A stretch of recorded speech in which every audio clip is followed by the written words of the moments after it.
Would you it is exercise? Do you class it as exercise? I think so is it exercise? Yoga's a holistic way of being, right? It's a lifestyle that under that umbrella includes movement. And the whole purpose of yoga, if you start reading the Yoga Sutras, if you study it or anything, the whole purpose of it, you're calming the fluctuations of the mind. Now, the mind cannot calm if the body has any unhealthiness, if the body struggles to move, if there's pain in the body.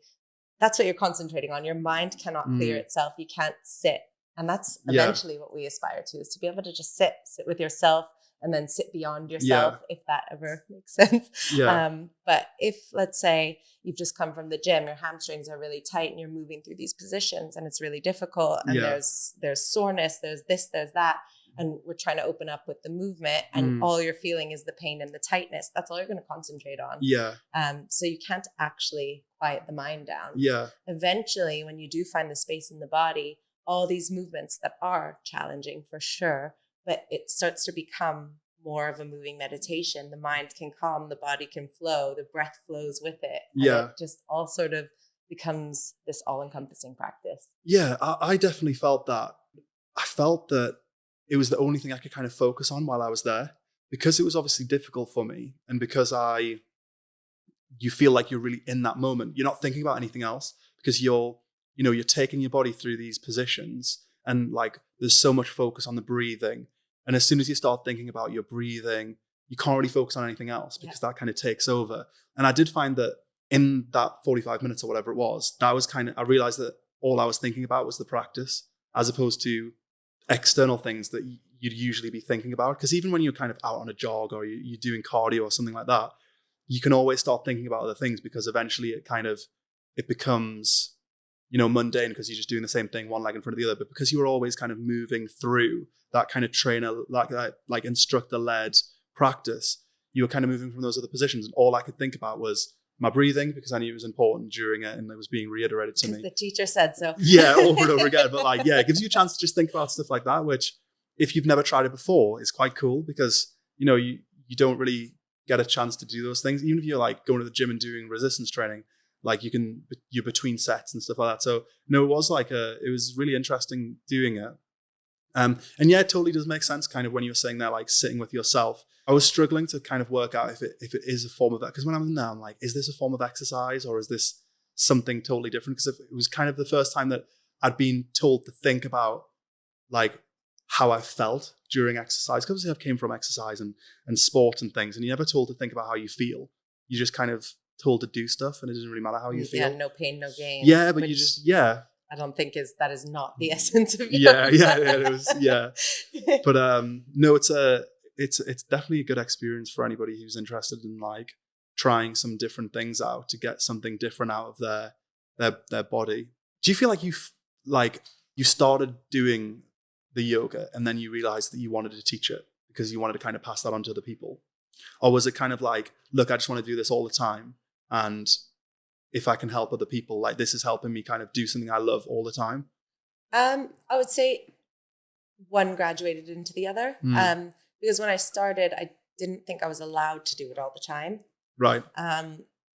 So it was, well, let me do it and then I can pass it on here and there. Yeah. I can share what I know. Yeah. And then when you do go into it and when you do get this big scope of knowledge and there's so much to share.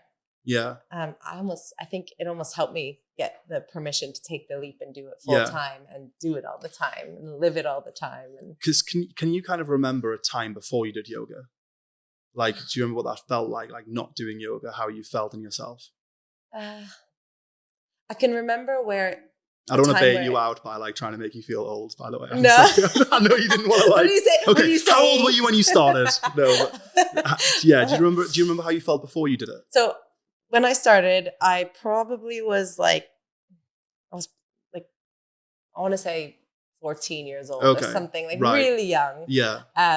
But it's more like it was inconsistent. And I kind of remember a time where it wasn't consistent. Yeah. And when you come back to it, it's like coming home every time.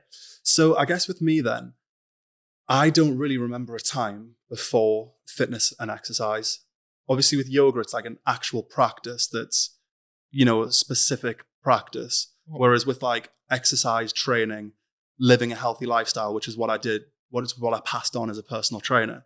I don't really remember a time before that. I mean, from the age of probably 7, I was training 3 times a week or more. So I'd already realized I don't remember a time before training.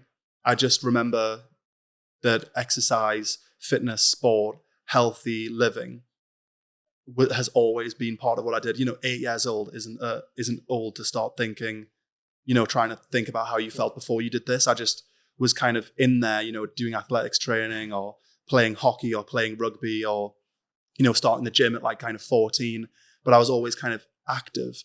So I guess for me, when I realized when I was kind of playing basketball, I got to like 18, 19, started doing personal training, I couldn't understand that people would pay for this knowledge. Like I didn't understand that people would never have had that in their life before, because obviously you only know your own experiences. So I just assumed everybody else was doing sport and fitness and the gym. So when I was kind of 18, 19, I got into personal training and I started working for James, who, you know, because he's also on the row. There was a lot of imposter syndrome where I was like, surely you're not paying me to learn how to do this. Like, why do you not know already? Because I didn't realize that people just hadn't went down that pathway. I just thought it would be part of everybody's life because it was a massive part of mine. But then there was people who literally had never been to the gym before, who'd never really done any sport, didn't have any athletic background. You know, from the age of 8, like my dad was the athletics coach, like having those strength and conditioning things like kind of drilled into me. And I didn't even realize to, you know, probably not have had a period in my life where I haven't been to the gym 3 times in the week, you know, since 14, 15 years old. So there was a lot of imposter syndrome because I was kind of like, you're going to pay me this much money to teach you this. Are you very like intrinsically motivated? Like, can you motivate yourself? Yes and no. The fitness stuff and the training, I don't need to motivate myself.